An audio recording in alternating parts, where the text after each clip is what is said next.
గవర్నమెంట్‌ని మనుషులు నడిపితే, ఆ మనుషులు నడిపేది ఐడియాలజీస్. ఈ ఐడియాలజీస్ తెలియాలంటే మనకు ముందు హిస్టరీ తెలియాలి. ఇదివరకు మనుషులు సర్వైవ్ అవ్వడానికి గ్రూప్స్ కింద వేటాడేవారు.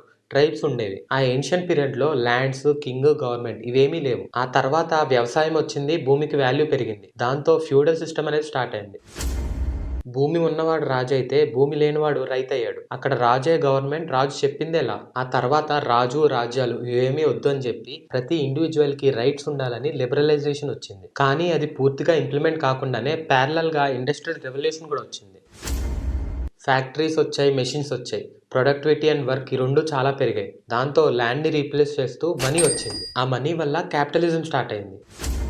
క్యాపిటలిజం వల్ల ఫ్రీ మార్కెట్స్ వచ్చాయి. ప్రైవేట్ మార్కెట్స్ కూడా చాలా పెరిగాయి. క్యాపిటలిజంలో లాభాలే లక్ష్యమైంది. దాంతో రిచ్‌కి, పూర్‌కి మధ్య డిఫరెన్స్ చాలా పెరిగింది. ఇక్కడ క్యాపిటలిస్ట్స్ మనీ ఇన్వెస్ట్ చేసి, రిస్క్ చేసి బిజినెస్ స్టార్ట్ చేస్తే, పూర్ దాంట్లో వర్క్ చేసేవారు. మనీ కోసం రోజుకి 15-18 గంటలు వర్క్ చేయాల్సొచ్చింది. దాంతో ఎక్స్‌ప్లాయిటేషన్ పెరిగింది. ఆ ఎక్స్‌ప్లాయిటేషన్ వల్ల కమ్యూనిజం స్టార్ట్ అయింది.